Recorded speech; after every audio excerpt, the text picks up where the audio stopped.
السلام علیکم۔ کراچی میں انصاف ہاؤس پر مسلح افراد کا حملہ، سیکیورٹی پر تعینات پولیس اہلکاروں پر نامعلوم افراد کا پتھراؤ، سیکیورٹی اہلکاروں کی وردیاں پھاڑ دی، علاقے میں خوف و ہراس پھیل گیا۔ کیا آپ حالات حاضرہ سے آگاہی حاصل کرنا چاہتے ہیں؟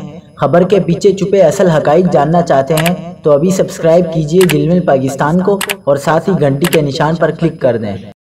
آپ کو بتاتے چلیں کہ کراچی میں تحریک انصاف کے مرکز انصاف ہاؤس کے باہر سیکیورٹی پر تعینات 2 پولیس اہلکاروں پر نامعلوم افراد نے مبینہ حملہ کر دیا۔ پولیس کے مطابق حملہ آوروں کی تعداد 20 سے 25 تھی، جنہوں نے اہلکاروں کی وردیاں پھاڑ دی اور ساتھ ہی سرکاری اسلحہ چھیننے کی کوشش بھی کی۔